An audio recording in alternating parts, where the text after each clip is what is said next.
Hey guys, gonna be doing my final thoughts and impressions on this knife. This is the Spyderco Spydiechef.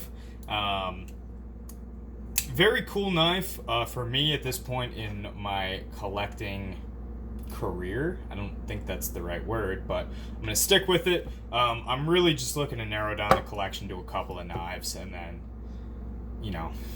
maybe branch out a little bit more in a couple of years. I've been collecting for a while, and I don't know. I get burnt out every once in a while. That's not to say that there's anything wrong with this knife or any of the knives I'm selling. It's just, it is what it is. You know what I mean? This knife, I actually really like this knife. I would say between the PM2 and this knife, I would obviously take this knife every day of the week. I'm not a big fan of the Para 3, so I'm not even going to answer that question. What else? I mean, there's not many knives that at least that Spyderco is currently making that are new, that I would pick above this.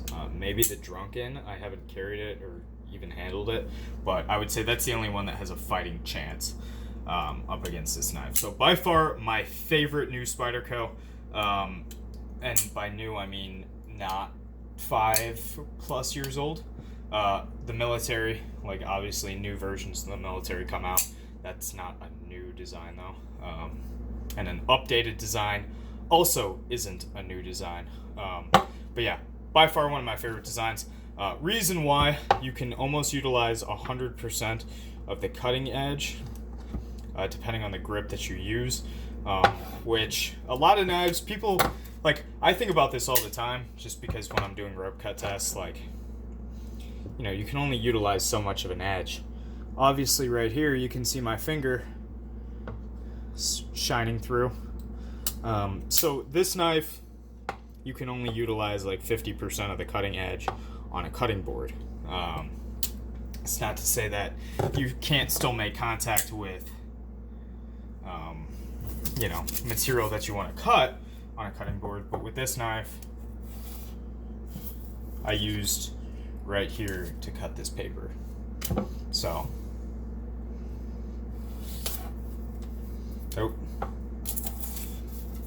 yeah, you guys get the point.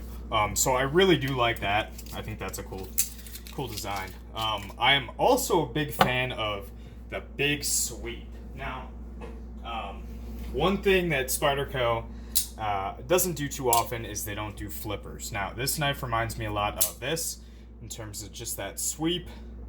Actually, they almost look identical. I almost like the tip on this a little bit more. This one's a little bit more stabby, I guess you could say, but 9 times out of 10, I'd rather have a tip that I can just really kind of manipulate. This one, I would assume, is a little bit stronger too, just because, it maintains that thickness all the way to the tip. Yeah, super smooth. I don't know if I mentioned it already, but full titanium handle, ceramic detent. This is a Gen 2. I think initial run was done with the stainless steel detent ball. That was changed to ceramic, like I said, titanium pocket clip. Yeah, definitely a really cool knife. Very ergonomic. Carries super well. It's flatter than most knives. Like, here's a Sage. It's almost like a Sage, if I were to make a comparison. If you were to take a Sage 1 at least and take off one of these G10 scales, it would be the same thickness as a Spydiechef. But even though it is thin, it's very comfortable. There you can see it up against the Sage. Let's see, if I had a Para 2, I would definitely make that comparison, but I don't. Here it is up against the military, and sorry, my blades are kind of fingerprinted up. And then here's a SOCOM. So you guys can see it's not a big knife. It's also not a small knife. Here, this is basically a Delica in size. So you get a ton of cutting edge. in kind of a medium-sized package.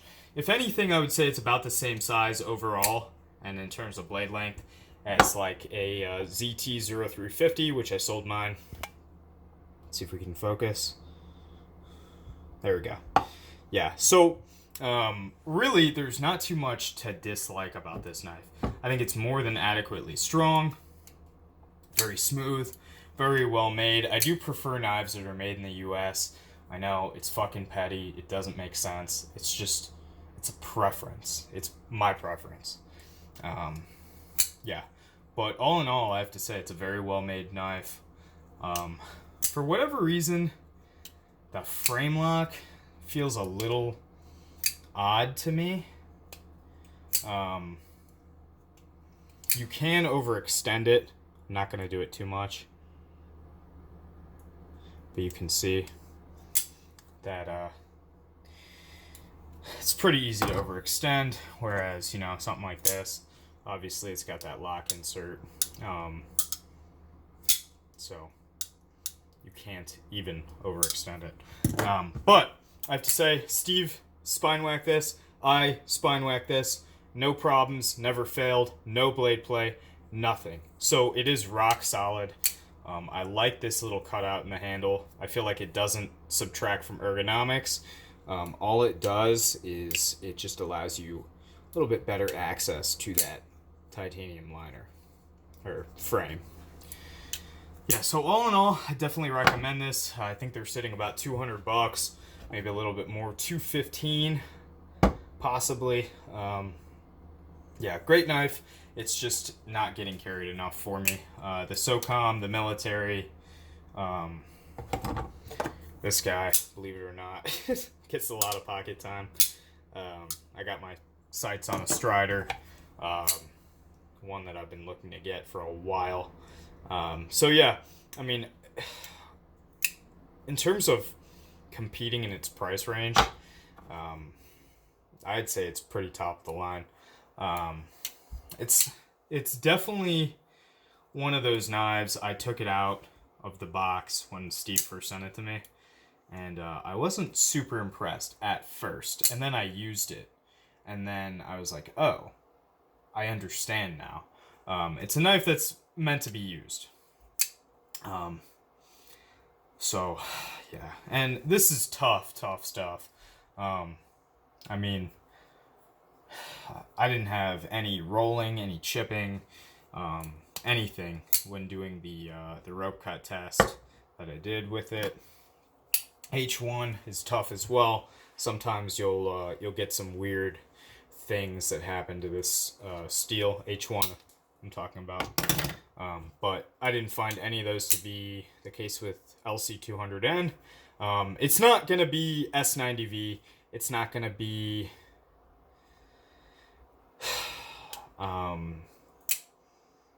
you know, S110V. It's not going to be M4. It's going to be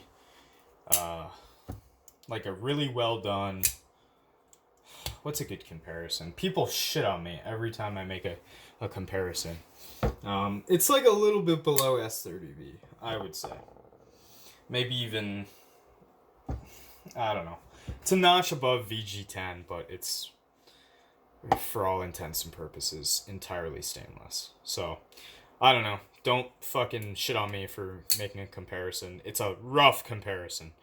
Obviously, there's tremendous differences.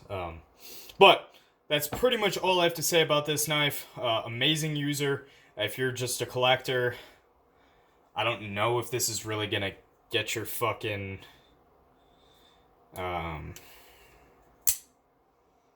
get your attention like it would for someone that just uses knives. I mean, it's a really, really good user. A lot of grips. Any grip that I take on this knife is comfortable. Even this.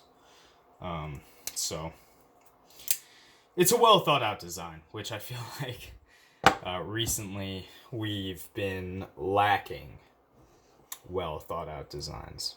But that's okay. That's, you know, what do I know? So that pretty much sums it up, guys, and thank you all for watching, and I'll see you in the next video.